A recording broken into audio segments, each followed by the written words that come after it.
Hello, Rise and Repair supporters! Awesome. Hi everyone, my name is Rosas. I use they, them pronouns, and I am the policy manager with Climate Generation. We are a proud member of the Rise and Repair Alliance and have been for several years now. So thank you so much for coming today.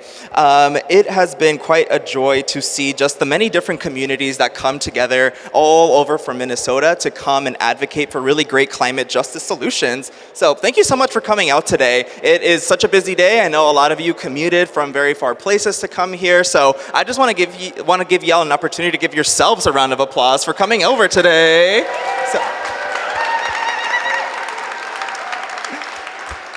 At Climate Generation, we actually have the privilege of working with so many educators, but also with so many youth to advocate for climate change education. We believe that climate change education is a really great bridge between many generations, while also combating misinformation and providing students a space to grieve the climate crisis and create ways to combat it.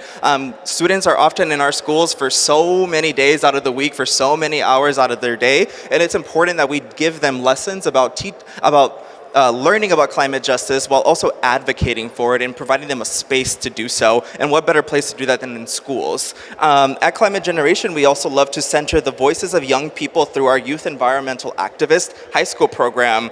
We believe that every young person is born with the leadership that they have, but it is our job as adults to guide them and navigate them through finding that. We need to do this by providing them spaces to not only feel comfortable in their leadership, but to create change and to organize their peers for a better world. It is important to remember just how open-minded and curious young people are about the world around them. Their observant minds lead them to asking questions and envisioning a world that could benefit them, their communities, and the generations to come. It is for these reasons that we must continue to create spaces for them to learn, be their authentic selves, and overall advocate for their futures. While I say that, it is also important to recognize that youth are often tokenized and asked to participate in the work with little to no leadership development or investment of their skills.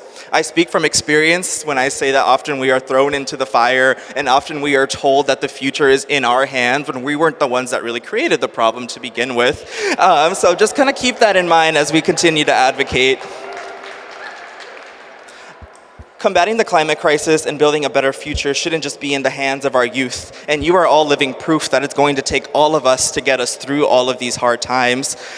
We are living through very uncertain times and times of fear. So it is going to be important that we move collectively as a community through these times, not in silos.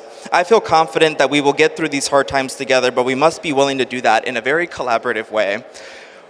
When we engage with youth and invite them to the spaces, we must do so with open arms, patience, and a willingness to educate them. We owe it to them, to ourselves, and to the future generations to come. So, are you willing to join me and the many other young people up here in advocating for a better future?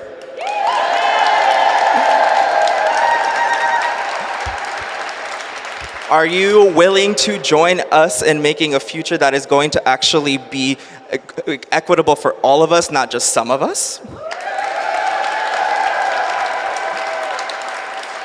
And are you willing to meet and be in community with each other year-round, not just during session or during an election? That makes me so happy to hear. It is going to be important that we continue to build and move forward and advocate for solutions while also opposing really terrible ones that we see coming up. Over the last couple weeks, you might be seeing headline after headline of different laws being introduced or different bills or laws being repealed. And so over the next couple of speeches after me, we're going to be hearing about different legislation that are going to be pushing for climate justice and opposing those who are trying to shut it down. So please listen carefully as we talk about the different issues that are happening in Minnesota. Find ways to get involved. And I hope this isn't the last time that you intentionally are building community, meeting your neighbors, and advocating for a better future. Thank you so much for giving me the opportunity to speak. Thank you to the young people for joining me on stage. And I hope you have a good day. Thank you so much.